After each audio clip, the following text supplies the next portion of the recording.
The weakest link.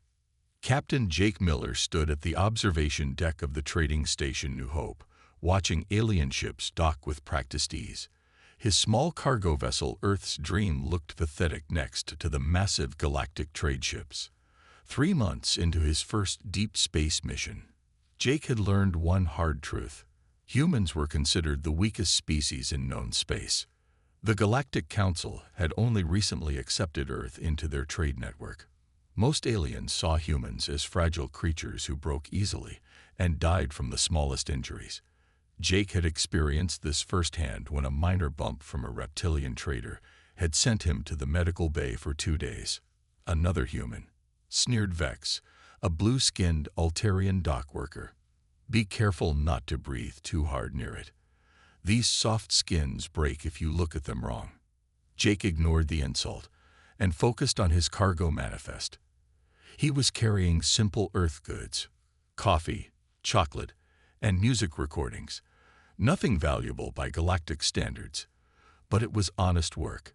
His mission was to prove that humans could contribute to galactic society, even if they were physically weak.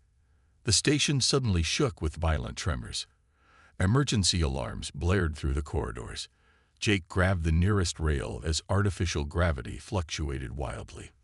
Through the massive viewport, he saw something that made his blood freeze. A massive ship, black as space itself, emerged from hyperspace. It was easily 10 times larger than the trading station. Strange symbols glowed red along its hull, and weapon ports opened like hungry mouths. Jake had never seen anything like it, but every alien around him was running in pure terror. "The Beast King returns," screamed a tentacled merchant as it fled past Jake. "The dread Lord Cain has come." Jake watched in horror as smaller ships launched from the massive vessel.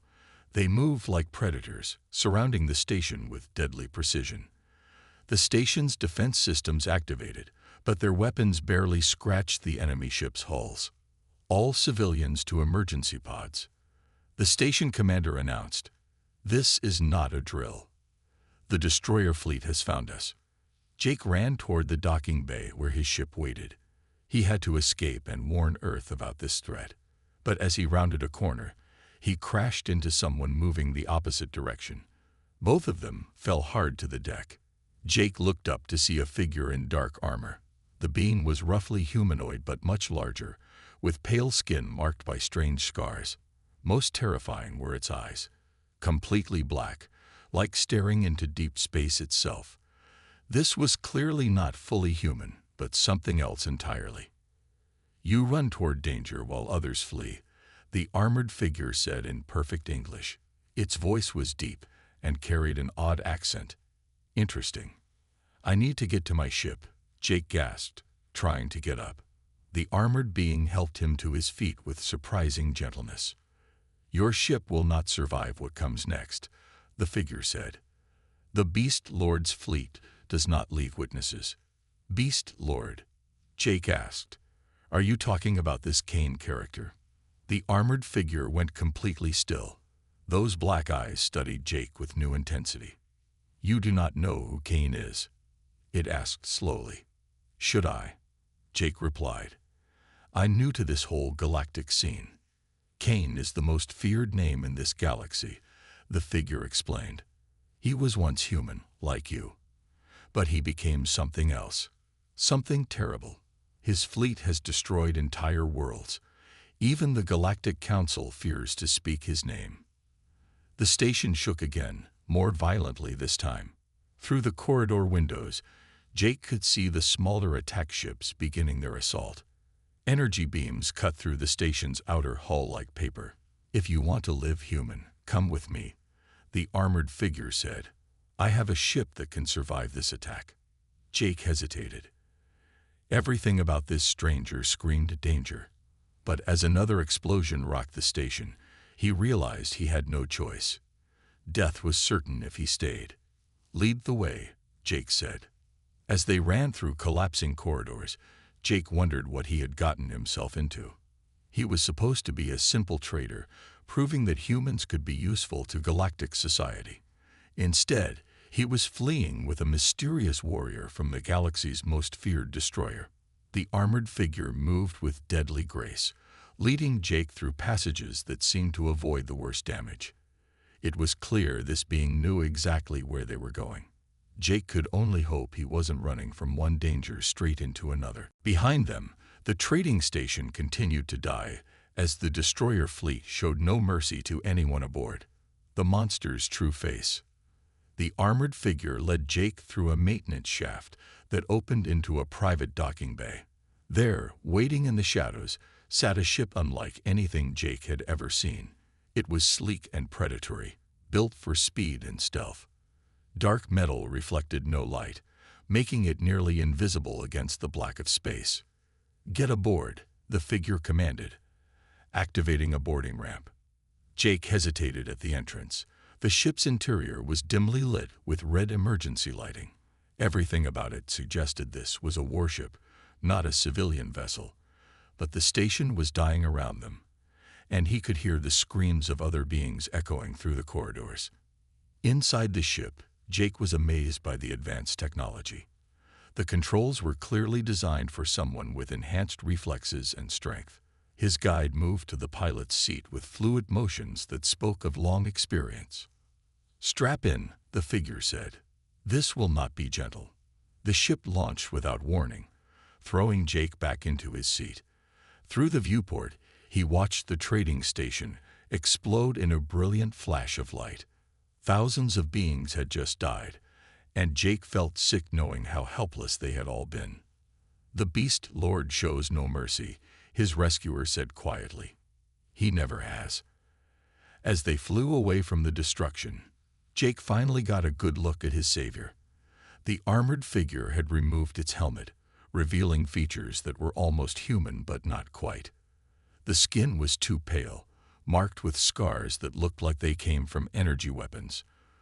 Those black eyes held depths of pain that spoke of terrible experiences. "Who are you?" Jake asked. "My name is Rex," the figure replied. "I was once human, like you. But that was long ago. What happened to you?" Rex was quiet for a long moment, steering the ship away from the debris field. In the distance, the massive destroyer ship was already moving toward its next target. "I was captured by slavers when I was young," Rex finally said. "They experimented on me, changed me, made me into something that could survive things that would kill normal humans." Jake stared at the scars covering Rex's arms and face. "That's horrible." "The experiments gave me enhanced strength, speed, and durability," Rex continued.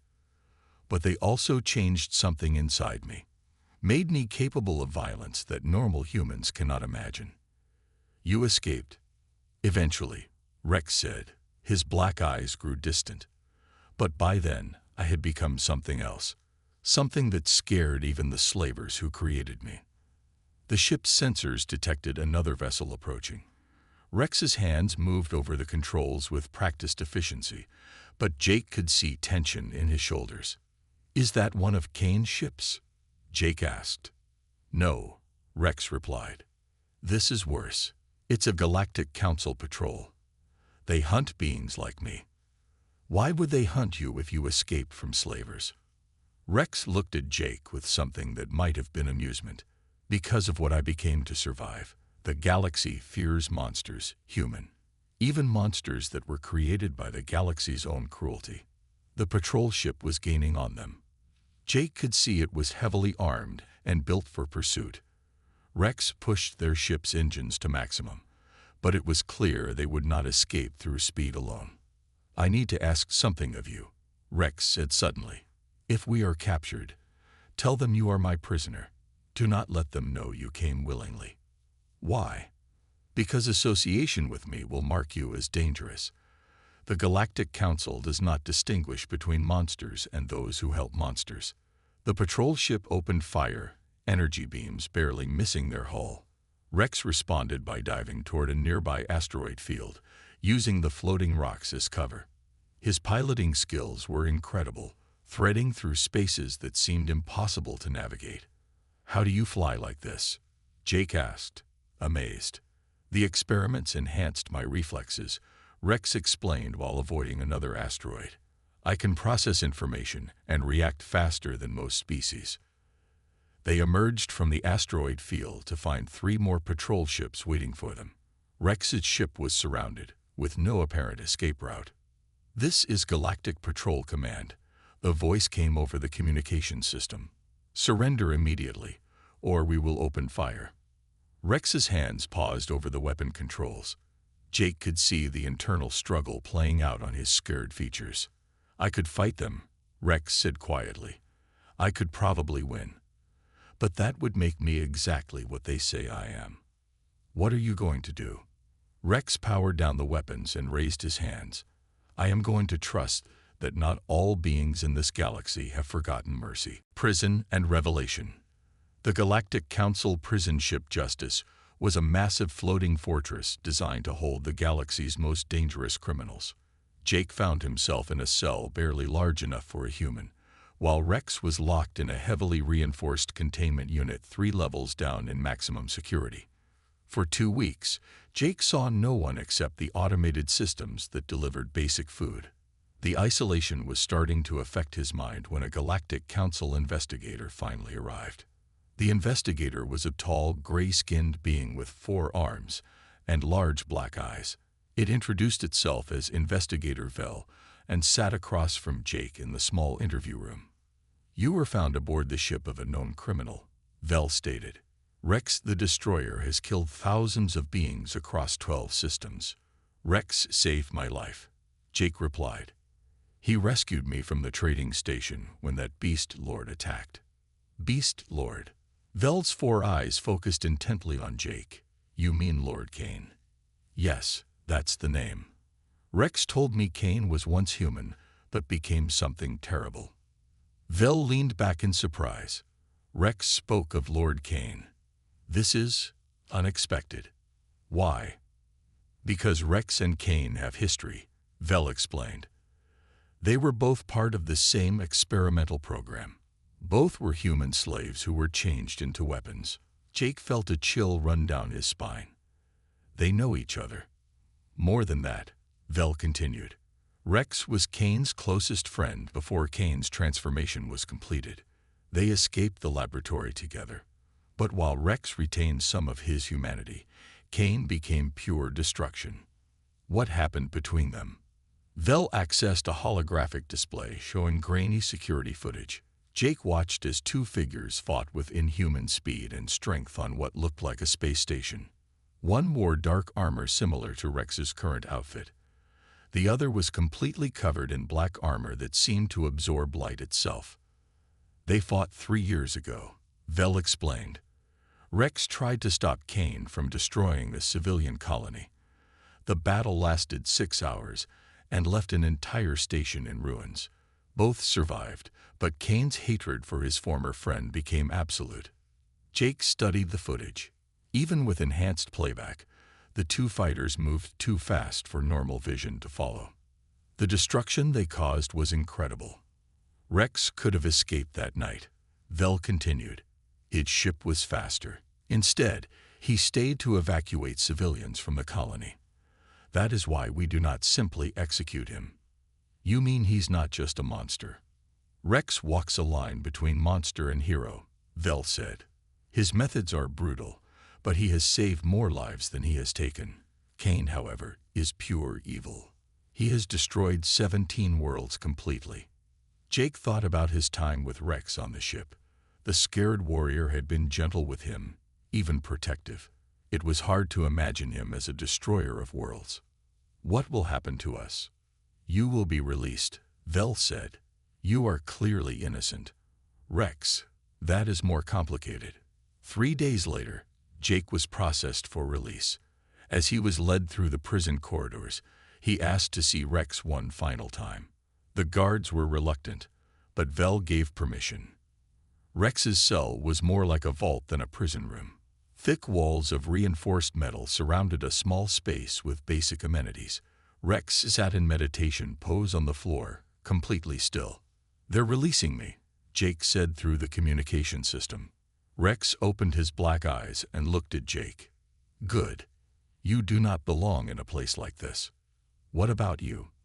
Vel says you've saved people. I have also killed people, Rex replied. The galaxy is not wrong to fear me. But you're not like Kane. Rex stood and approached the transparent barrier between them. Kane and I were made from the same darkness, human. The only difference is that I choose to fight against what I became. He embraces it. Why do you fight it? Because someone has to, Rex said simply. Kane grows stronger every day. His fleet destroys more worlds. Someone must stand against him, even if that someone is a monster. Jake pressed his hand against the barrier. You're not a monster, Rex. Monsters don't save people. Rex looked at Jake's hand for a long moment, then pressed his own scared palm against the barrier from his side. Perhaps, Rex said quietly, but the galaxy will never see it that way. As Jake was led away, he heard Rex call out one final time. If you ever encounter Kane again, human, do not try to be heroic. Run. Promise me. Jake nodded, not knowing that this promise would soon be tested in ways he could never imagine. The Beast Lord's Challenge. 6 months after his release, Jake had returned to Earth and tried to resume his normal life. But sleep brought nightmares of the trading station's destruction, and he found himself constantly watching the news for reports of Kane's attacks. The galaxy seemed smaller now, more dangerous. Jake was working at a spaceport loading dock when the emergency broadcasts began. Every screen in the facility lit up with the same terrifying image.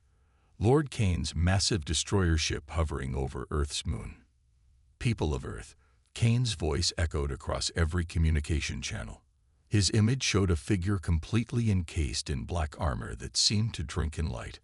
Only his eyes were visible through the helmet, glowing red like dying stars. I have come for one of your kind, Kane continued. The one called Jake Miller. You have 24 hours to deliver him to me, or I will demonstrate why 17 worlds have fallen to my fleet. Jake's blood turned cold as every person in the spaceport turned to look at him. How did Kane even know his name? Within hours, Galactic Council ships arrived in Earth's system.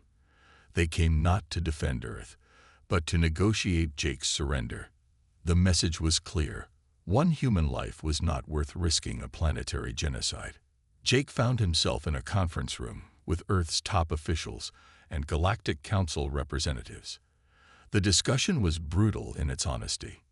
Lord Kane has never made idle threats, explained Admiral Tex, a multi-armed Galactic Council commander. If he says he will destroy Earth, he will do exactly that. So you want us to hand over one of our citizens to a madman? Demanded General Hayes, Earth's defense coordinator, to save 7 billion lives. Yes, Admiral Tex replied without hesitation. Jake sat quietly, listening to beings discuss his fate like he wasn't even there. Finally, he spoke up. I'll go. The room fell silent. Jake, no, General Hayes said. We don't negotiate with terrorists. This isn't terrorism, Jake replied. This is personal. Kane wants me specifically, which means this is about more than just destroying another world. As the debate continued, Jake slipped away from the meeting. He had made his decision, but he wouldn't go to Kane empty-handed. There was one person who might be able to help him understand what he was walking into. The Galactic Council prison ship Justice was still in Earth's system. Jake used his connections from the trading incident to get a meeting with Rex. The scared warrior looked surprised to see him. Human, Rex said through the communication barrier. You should not be here. Kane will sense our connection. He already knows about me, Jake said. He's threatening to destroy Earth, unless I surrender to him. Rex's black eyes widened. That is unexpected. Why would Kane want you specifically? I was hoping you could tell me. Rex began pacing in his small cell, clearly agitated. This makes no sense. Kane cares nothing for individual humans. He sees your entire species as insects. Unless it's not about me being human, Jake realized. It's about me being connected to you. Rex stopped pacing. He knows we met. More than that, Jake continued, pieces falling into place. He knows you saved me. He knows you showed mercy to someone weak.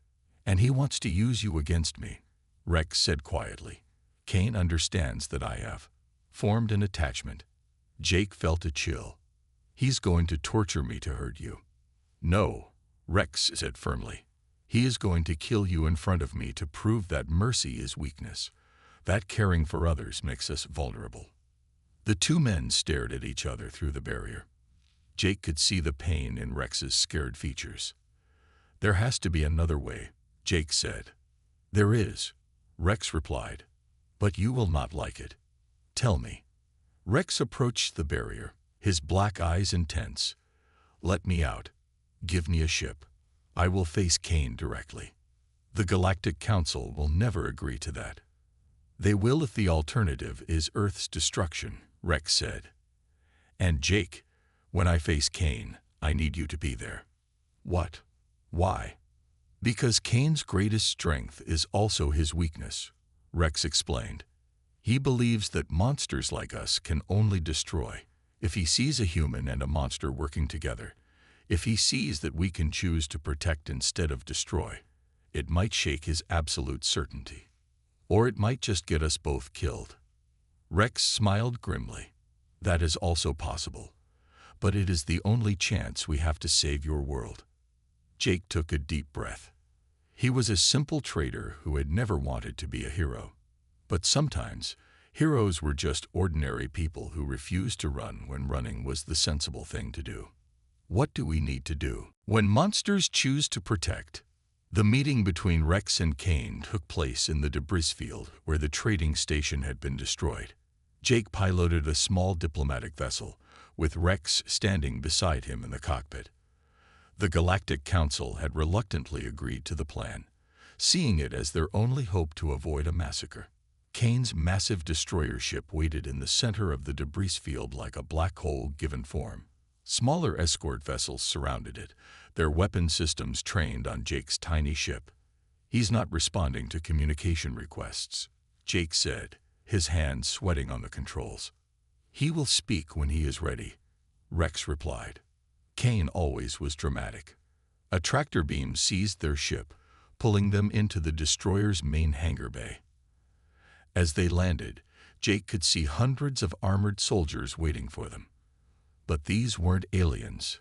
They were humans, all bearing the same pale skin and black eyes that marked them as products of the same experimental program that had created Rex and Kane. He's been collecting others like us, Rex said quietly, building an army of monsters. They were escorted through corridors lined with weapons and trophies from destroyed worlds. Jake tried not to look too closely at some of the displays, recognizing pieces of technology from civilizations he had read about in school. The throne room was vast, its walls covered in star charts marking Kane's conquests. At the center sat a figure in black armor that seemed to absorb all light. Lord Kane was larger than Rex, and the red glow of his eyes was visible even through his helmet. "My old friend," Kane said, his voice echoing strangely in the chamber. "Still playing protector to the weak, I see." "Hello, Marcus," Rex replied, using what Jake realized must be Kane's original human name. Kane stood slowly, his massive frame towering over them. "That name died long ago. I am Lord Kane now, destroyer of worlds, terror of the galaxy. You are still the frightened boy I knew in the laboratory," Rex said calmly. "Still trying to prove you are stronger than the pain they caused us." Kane's red eyes flared with anger. "They made us into weapons. Rex, why do you fight against your nature?" "Because being a weapon was their choice, not ours," Rex replied. "We can choose to be something else." "Like what?" Kane gestured at Jake. "Like this fragile creature's pet. You disgrace what we are." Jake stepped forward, his heart pounding. "He's not my pet. He's my friend." Kane turned his glowing eyes on Jake, and the human felt the weight of absolute malevolence pressing down on him. "A friend. How touching. Tell me, little human, what happens when your friend loses control? When the monster inside him breaks free?" "It won't," Jake said, surprised by his own certainty. "Oh, but it will," Kane said. "Let me show you." Kane moved faster than Jake's eyes could follow, crossing the chamber in an instant. His armored fist connected with Jake's chest, sending the human flying across the room. Jake hit the wall hard, feeling ribs crack from the impact. Rex roared with inhuman rage and launched himself at Kane. The two monsters collided in the center of the chamber, moving with speed that turned them into blurs of motion. Where they struck each other, the metal floor dented and sparked. Jake struggled to his feet, watching the battle unfold. Rex and Kane were evenly matched, their enhanced abilities pushing them beyond normal limits. But Jake could see that Rex was holding back, trying not to kill this former friend. Kane had no such restraint. "See how easily the monster emerges," Kane called out as he landed a devastating blow that sent Rex crashing into a wall. "This is what we are, Rex. This is what they made us." Rex wiped black blood from his mouth and stood again. "No, Marcus. This is what you chose to become." The battle continued, destroying everything around them. Jake realized that Rex was losing. His mercy was becoming his weakness, just as Kane had planned. Then Jake understood what he had to do. "Rex," Jake called out, "remember what you told me about choice." Rex paused for just a moment, and Kane's clawed hand pierced through his armor, drawing a spray of dark blood. But in that moment of pause, something changed in Rex's black eyes. Not rage, but determination. "You are right, Marcus," Rex said quietly. "We were made to be weapons, but I choose to be a shield." Rex grabbed Kane's arm and held it firm, preventing the killing blow. With his other hand, he reached out toward Jake. "Take my hand, friend," Rex said. "Show him that monsters can choose to protect." Jake didn't hesitate. He ran forward and grasped Rex's outstretched hand. The moment their hands touched, something extraordinary happened. The rage drained from Rex's features, replaced by something Kane had never seen before. "Peace.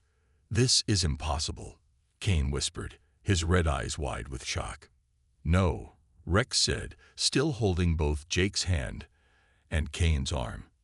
"This is choice. This is what it means to be more than what they made us." For the first time in years, Lord Kane hesitated.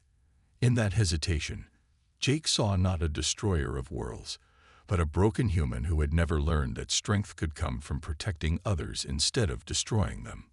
"Marcus," Rex said gently, "it's not too late to choose differently."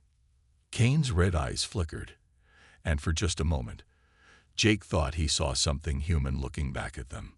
The galaxy's deadliest beast had sworn loyalty not to destruction, but to the idea that even monsters could learn to be something more. And in that moment, everything changed.